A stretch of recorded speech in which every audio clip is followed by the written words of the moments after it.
صحافی تنظیموں کی طرف سے اور پاکستان تحریک انصاف کے اپنے بہت سارے رہنماؤں کی طرف سے ڈیمانڈ آ رہی ہے کہ علی امین گنڈاپور جو ہیں وہ معافی مانگے. اس استثناء کے اندر عمر ایوب اور بیرسٹر گوہر آلریڈی معافی مانگ چکے ہیں, لیکن جس نے اس طرح کی غلاظت اپنے منہ سے نکالی اس نے معافی مانگنے کی بجائے اپنا فون ہی شاید بند کیا ہوا ہے. بیرسٹر سیف یہ کہہ چکے ہیں کہ ان سے رابطہ کرنے کی کوشش کی لیکن رابطہ نہیں ہو پایا. افضل بٹ ہمارے ساتھ موجود ہیں. افضل بٹ صاحب صدر ہیں PFUJ کے. بہت شکریہ افضل صاحب, آپ نے جوائن کیا.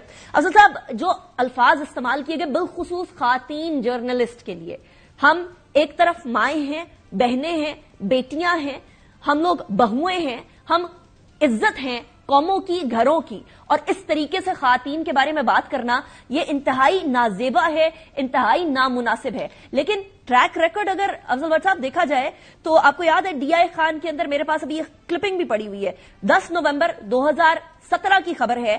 DI خان کے اندر پاکستان تحریک انصاف کے رکن قومی اسمبلی داور خان نے دعویٰ کیا ہے کہ لڑکی کو DI خان میں برہنہ کرنے کے واقعے میں ان کی اپنی جماعت کے صوبائی وزیر علی امین گنڈاپور ملوث ہیں. یہ بڑا افسوسناک واقعہ ہوا تھا اور اسی طرح کی بات انہوں نے دوبارہ سے کی ہے. افضل بٹ صاحب, کیا اسی طریقے سے صحافیوں کے کام کرنے کے اوپر تنقید کا نشانہ نہیں دھمکایا جاتا رہے گا اور اس طرح کے لوگ الاؤڈ رہیں گے؟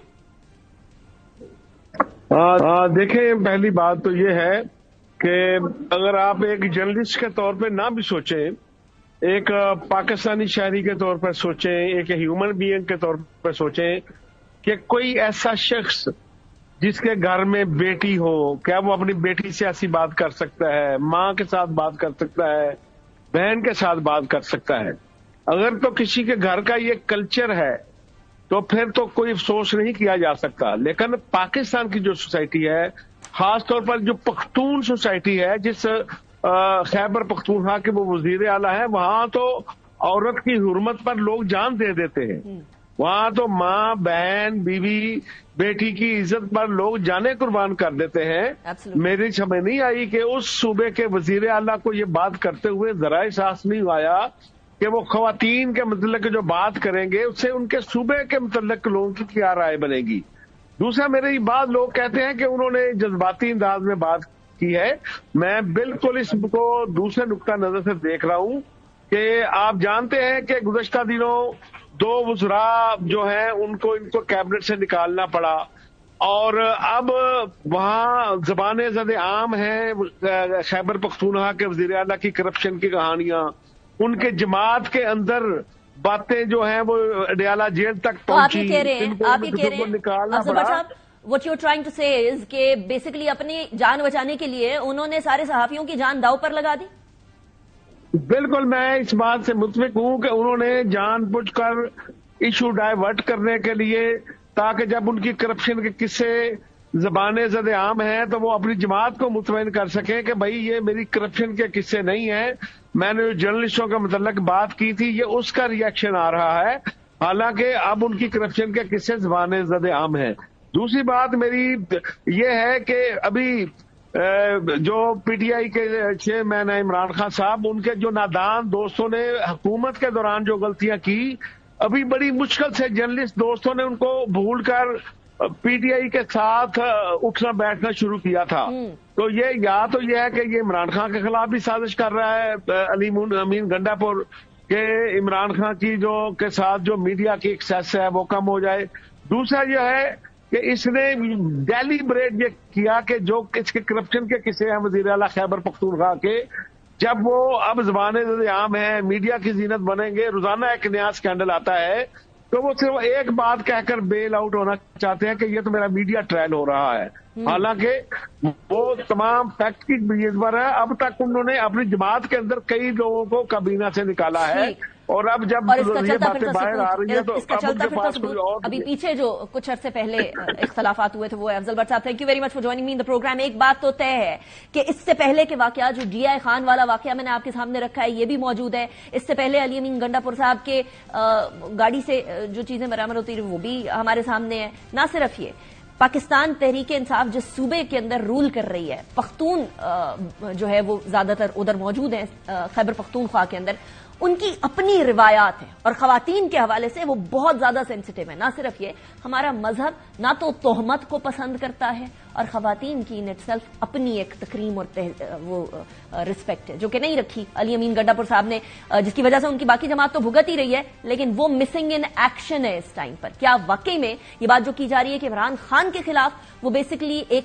نیا محاذ شروع کر بیٹھے ہیں، ان کو قانونی معاملات کے اندر آسانی آ رہی تھی تو انہوں نے اس طرح کی باتیں کرنا شروع کر دی. جرنلسٹ عمران خان کے قریب آئے تو ان کو دوبارہ جرنلسٹ کے خلاف ایسی باتیں کرنا شروع کر دی. یہ اہم سوال ہے. بریک کی طرف جائیں گے. یہ کچھ نہ ہوتا اگر باقاعدہ تعلیم ہوتی، اور تعلیم پہ ہم بات کریں گے ایک بریک کے بعد.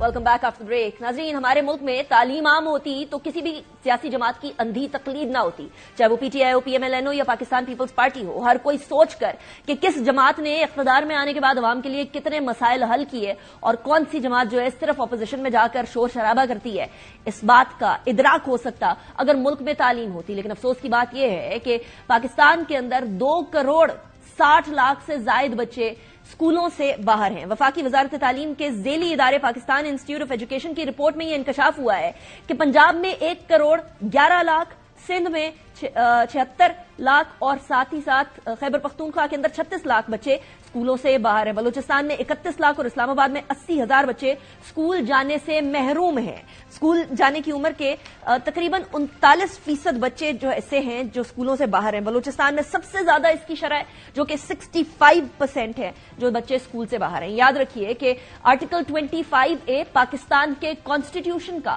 رائٹ ٹو ایجوکیشن کا ہے، جس کے اندر 5 سال سے لے کر 16 سال تک کے بچوں کی جو عمریں ہیں اس کے اندر فری ایجوکیشن پرووائڈ کرنا اسٹیٹ کی ذمہ داری ہے. کہاں لیک کر رہے ہیں ہم کہ ہم اپنے بچوں کو تعلیم نہیں فراہم کر سک رہے؟ اسی حوالے سے بات کریں گے. محی الدین احمد وانی صاحب ہمارے ساتھ موجود ہیں، وفاقی سیکرٹری برائے تعلیم ہے. بہت شکریہ وانی صاحب، آپ نے ہمیں جوائن کیا. وانی صاحب، ویسے تو یہ معاملہ جو ہے یہ وفاق سے ہٹ کے 18ویں ترمیم کے بعد صوبائی بن چکا ہے، لیکن یہ مسئلہ ہمارے پورے ملک کا ہے کہ ہمارے 2,60,00,000 سے زائد بچے اسکولوں سے باہر ہیں.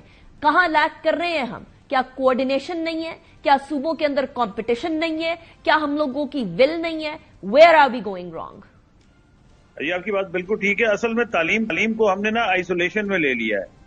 تعلیم کا مسئلہ ایک انٹر سیکٹورل مسئلہ ہے. یہ صوبائی اور وفاق کے علاوہ تعلیم، صحت، پاورٹی، پاپولیشن ایکسپلوژن، ان ساروں کو جب تک آپ ایک تناظر میں ایویلویٹ نہیں کریں گے اور ان کو تمام کو ایٹ اے ٹائم ایڈریس نہیں کریں گے تو آپ اس مسئلے کو حل نہیں کر سکتے. اگر آپ کی پاپولیشن اسی پرسنٹیج سے گرو کرتی رہے تو آپ جتنے نئے بچے ایڈ کریں گے اس سے ڈبل سسٹم سے باہر ہو جائیں گے. دوسرا، پاورٹی کو جب تک ایڈریس نہیں کریں گے تو والدین اپنے بچوں کو تعلیم نہیں دلائیں گے اور ان کو اپنے ساتھ مزدوری میں اور اس پہ لگوائیں گے. پھر آپ کے 48% بچے سٹنٹڈ ہیں، نکاہت، جسمانی نکاہت اور میل نیوٹریشن کا شکار ہیں. ان کو وہ غربت مجبور کرتی ہے کہ وہ گھر پہ رہیں، وہ اسکول نہ جائیں. پھر آپ کے ہاں کئی جگہ اسکولوں کا انفراسٹرکچر کم ہے، کئی اساتذہ کم ہیں، کئی اساتذہ ٹرین نہیں ہے، کئی پاور آؤٹیجز ہیں، کئی کنیکٹیوٹی نہیں ہے. تو یہ تمام چیزوں کا ایک کمبینیشن ہے جو آپ کو یہ 2,60,00,000 کی فگر دیتا ہے. تو اگر آپ آئسولیشن میں صرف اسکول بنا دیں، پاپولیشن کو ایڈریس نہ کریں، ہیلتھ کو ایڈریس نہ کریں، پاورٹی کو ایڈریس نہ کریں، بچیوں کے بارے میں ایک افرمیٹو ایکشن نہ کریں تو آپ اس ایشو کو ایڈریس نہیں کر سکتے. تو یہاں پر فیکٹری تعلیم کے ساتھ مجھے ایک چیز ایڈ کرنے دیجیے گا. آپ نے فرمایا کہ جتنی پاپولیشن بڑھتی جائے گی اتنا انفراسٹرکچر جو ہے وہ کم ہوتا جائے گا. That make sense. لیکن ابھی جتنے بچے ہمارے پاس ہیں کیا اتنا انفراسٹرکچر بھی ہمارے پاس نہیں ہے، یا انفراسٹرکچر ہے اور ہم اس کو پراپرلی مینج نہیں کر پا رہے ہیں؟ Combination of both. کئی جگہ انفراسٹرکچر ہے، اس کے باوجود بچے سسٹم سے باہر ہیں. میں ایک ایگزامپل دیتا ہوں. گلگت بلتستان میں، چلاس میں، دیامر میں آبادی تھی، انفراسٹرکچر تھا، بچے آؤٹ آف اسکول تھے. ہم نے وہاں ایک انٹروینشن کی، اسکول فار ویلز پروگرام. وہاں بچوں کی انرولمنٹ 25% سے لے کے 75% تک کئی اسکولوں میں بڑھ گئی. تو آپ اس کا مطلب ہے کہ انفراسٹرکچر تھا لیکن پاورٹی کی وجہ سے اور ملٹیپل ادر ریزنز کی وجہ سے بچے سسٹم میں واپس نہیں آ رہے تھے. تو اس میں ہم نے دونوں کام کرنے ہیں. جہاں انفراسٹرکچر کی شارٹیج ہے وہاں انفراسٹرکچر کو امپروو کرنا ہے، اور جہاں نہیں ہے وہاں بچوں کو مائل کرنا ہے کہ وہ اسکول میں آ سکے. کچھ اکنامک ریزنز ہیں، کچھ ہیلتھ ریزنز ہیں، یہ دونوں کے کمبینیشن. اور جو آپ پاپولیشن والی بات کی میڈم جی، میں نے یہ نہیں کہا کہ پاپولیشن کا ایک نیچرل گروتھ ہوتا ہے، لیکن پاکستان اپنے ریجن میں سب سے زیادہ پرسنٹیج میں بڑھ رہا ہے. یہ جو 26 ملین کی فگر ہے یہ لاسٹ سروے کے مقابلے میں پرسنٹیج وائز ہماری out of school children come ہوئے ہیں، لیکن چونکہ پاپولیشن بہت بڑی ہے اس لیے نمبر بڑھ گیا. ہمارے صاحب بڑے عرصے سے I understand what you saying, بڑے عرصے سے پاپولیشن کے اوپر تو حکومت کی کوئی نظر کرم تھی ہی نہیں نا. ہم نے تو پاپولیشن کے معاملے کو بالکل پس پشت رکھ دیا تھا. اب کچھ عرصے سے ہم لوگوں کو دوبارہ پاپولیشن بچے دو اچے والی سچویشن دوبارہ سنائی دینے لگی ہے. یہ تو ہم بھول گئے تھے کہ ہماری پاپولیشن کتنی ہے. سابق چیف جسٹس پاکستان بھی تھے ثاقب نثار صاحب، انہوں نے بھی ایک بس کیا تھا ایک کائنڈ آف سیمینار. وہ سیمینار کرنے سے پاپولیشن تو نہیں ختم ہوتی. ہم لوگ کیا ایسے اقدامات اٹھا رہے ہیں جو کہ آن گراؤنڈ ہو، جو کہ پاپولیشن، غربت، ایجوکیشن نہ ہونا، انفراسٹرکچر کا لیک ہونا، اور جہاں انفراسٹرکچر ہے وہاں مویشی بندے ہونا، وہاں اساتذہ کی کمی ہونا، ان تمام یہ جو پلتھورا آف ایشوز آپ نے بتائے ہیں، اس کے لیے وفاق کیا کر سکتا ہے؟ دیکھیں، وفاق نے پہلی بات تو یہ کہ اس کو نیشنل ایجنڈے پہ لے آیا ہے. یہ جو نیشنل ایجوکیشن فار ایمرجنسی لائے ہیں، اس میں تمام صوبے آن بورڈ ہیں، مل کے اسٹریٹجی بنا رہے ہیں کہ how to improve the enrolment rate, how to stop turn out drop out. تو ایک تو اس میں یہ کہ پروونسز اور وفاق میں ایک ہیلدی کمپٹیشن ہو گیا ہے. دوسرا، وفاق اس میں ڈسپائٹ ڈیولوشن کے ہم انٹرفیئر نہیں کر رہے، but we have now started supporting provincial کیا کہتے ہیں گورنمنٹس کہ ہم ان کو کہاں کہاں سپورٹ کر سکتے ہیں. تو اس حد تک ہم جا رہے ہیں کہ ہم اسکل سائٹ پہ چلے جائیں. ڈراپ آؤٹ سے بچے کو بچانے کے لیے اس کو اسکل، اس پہ نیفٹیک کا ادارہ بہت بڑے میسو رول آؤٹ کیا ہوا ہے.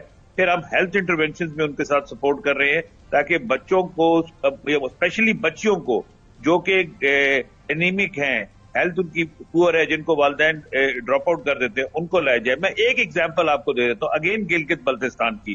وہاں ہنزا میں 99% لٹریسی ریٹ ہے. وہاں پاپولیشن جو نہیں ہے نیگیٹو میں چلی گئی ہے. جہاں چلاس میں جہاں لٹریسی ریٹ 29% لڑکوں کا ہے اور 9% لڑکیوں کا ہے، وہاں پاپولیشن 5% کے حساب سے گرو کر رہی ہے. تو again it's a chicken and egg.